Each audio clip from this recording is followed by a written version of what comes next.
तो उसकी तो खाल भी काम आ जाती है। पशु मर जाए तो उसकी खाल काम आ जाती है, भैंस मरे उसकी खाल काम आ जाती है, शेर मरे उसकी खाल काम आ जाती है, सांप मरे उसकी खाल काम आ जाती है, एक पक्षी मरे उसकी खाल काम आ जाती है, हिरण मरे उसकी खाल काम आ जाती है। पर ये मनुष्य कितना पापी है कि इसकी तो खाल भी काम नहीं आती है। कितना पाप भरा है इसके अंदर। सोचो तो शरीर कितना बड़ा पापी होगा कि शरीर की खाल तक काम नहीं आती। जैसी मरा उसके 2-3 घंटे में बोल देते ले जाओ जल्दी, ले जाओ बदबू ले जाओ जल्दी, ले जाओ ले जाओ, आग लगाओ जलाओ इसको। क्या करे इसको? और फिर भी 24 घंटा में दर्पण के सामने आधा घंटा तक पहले रकील खींचो, फिर उसका डब्बा भरो।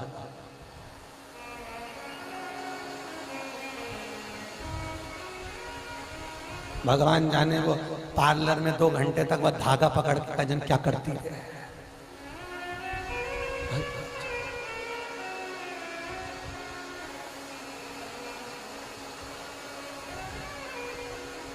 करोड़ों लाखों रुपए, ईमानदारी से बोलना, जितनी कमाई होती है उसका कम से कम 50% तुम इस शरीर पे खर्च करते हो। लक्स लियाओ, पेयर्स लियाओ, क्रीम लियाओ, ये लियाओ, वो लियाओ, यहाँ लगाने का, वहाँ लगाने का, ऐसा लियाओ, ये लियाओ, वो लियाओ। कितना रुपया लगाया या शरीर पे, चामड़े के शरीर पे, और तो भी किसी काम का नहीं लिया।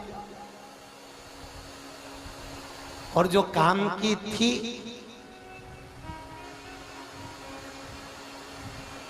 अरे बोल दो, आप तो बोल दो, जो काम की थी वो 2 तोला की अंदर है।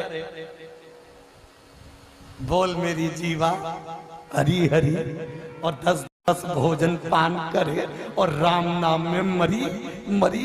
जो काम की थी उसको थोड़ी देर तो लगाया, राम राम।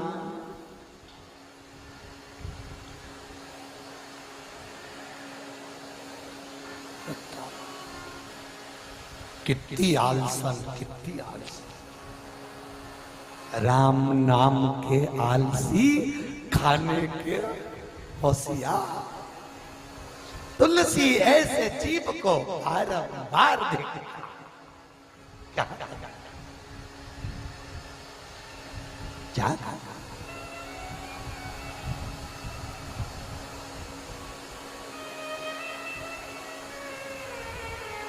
महाराज,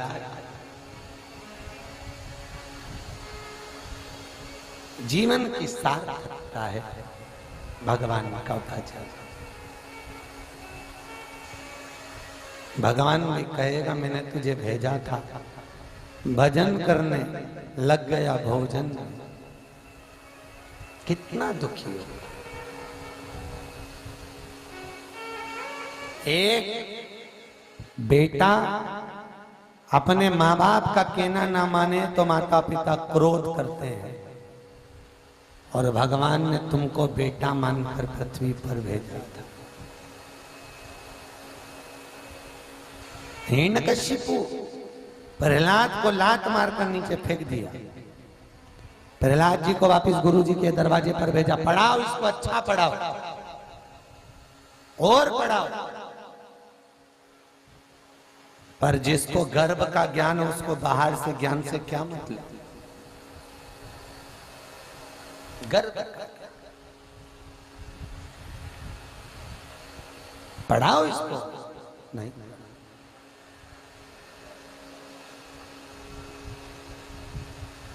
अब आया समय, एक दिन हिरण्यकशिपु ने इसको खोलते तेल में डाल दिया, प्रहलाद को अग्नि में पटक दिया, सब कुछ कर लिया, पर जाको राखे साइया मार सके ना कोई। जिसको रब राखे उसे कौन चाचा।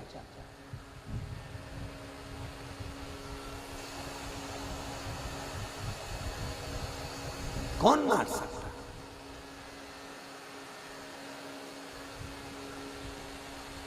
कई लोग कहते हैं महाराज जी हम बड़े दुखी हो गए, हम तो मर जाएं तो अच्छा, हमारे ऊपर इतना कर्जा हो गया, हमारे ऊपर कर्जा हो गया, कर्जा हो गया, हम मर जाएं तो अच्छा। शिव महापुराण कहती है मरो मरो सब कोई कहे, मर के देखो कोई और मरो तो ऐसा मरो कि फिर संसार में प्रीत ना हो। मरना बहुत सरल है जी, बहुत सरल। रस्सी बांध लो लटक जाओ मर जाओ, जहर खा लो मर जाओगे, कुआं में कूद जाओ मर जाओगे, नहर में कूद जाओ मर जाओगे। मरना सरल है, पर याद करो मरने के बाद वापिस जन्म होगा, फिर भोगना पड़ेगा। भोगना तो पड़ेगा, 50 बार जन्म लेना पड़ेगा, हजारों बार जन्म लेना पड़ेगा, पर भोगना पड़ेगा। इसलिए जो शरीर मिला है इसी में एक बार अच्छे से ही भोग लो, फिर मरो तो वापिस जन्म तो नहीं होगा। पूरी उम्र लेकर जाओ, पूरी उम्र।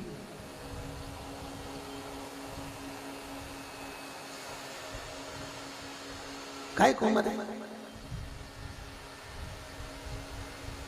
पूर्ण उम्र। कोई कितना भी कहे ना, कितना भी कर जाओ, कर्जे के लिए एक बहुत अच्छा उपाय शिव महापुराण में, जिसके ऊपर ज्यादा कर्जा हो जाए कुछ ना करिए, पीपल के 5 पत्ते लो। कितने पत्ते? 5 पत्ते पीपल के, उस पर 5 बड़ के पत्ते रखो, बट वृक्ष के पत्ते। कितने? 5। 5 पीपल के पत्ते पर 5 बट वृक्ष के पत्ते रख लीजिए और उस पर 5 कमल गट्टे, बाजार में मिलते हैं किराने की दुकान पे, काले कलर के कमल गट्टे, 5 कमल गट्टे रख लीजिए। इन 5 को अपने पूजन वाली जगह में 5 कटोरी पर रख लीजिए, कटोरी में बाटकी में रख लो। उसकी 5 दिन तक कंकु चावल लगाकर पूजन करो, घी का दिया लगाओ, 5 ही दिए लगाना अलग अलग। और 5 दिन पूरे होने पर उसको पूरे घर में घुमाकर आपका हाथ लगाकर पीपल के पेड़ के नीचे उसको रखकर आ जाओ, 5 घी के दिए जलाकर आ जाओ और 5 बार कच्चा दूध चढ़ाकर आ जाओ। आपका 3 महीने या 4 महीने में संपूर्ण कर्जा धीरे धीरे चूक जाता है, कर्जे से मुक्ति मिलती, कर्जा समाप्त हो जाता है। क्यों रोए हम, क्यों दुखी हो? जिसके सिर ऊपर तेरा हाथ प्रभु, सो दुख किस बात का? क्यों दुखी?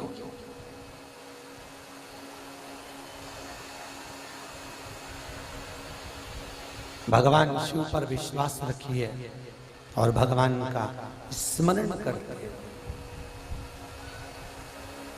केवल भगवान का।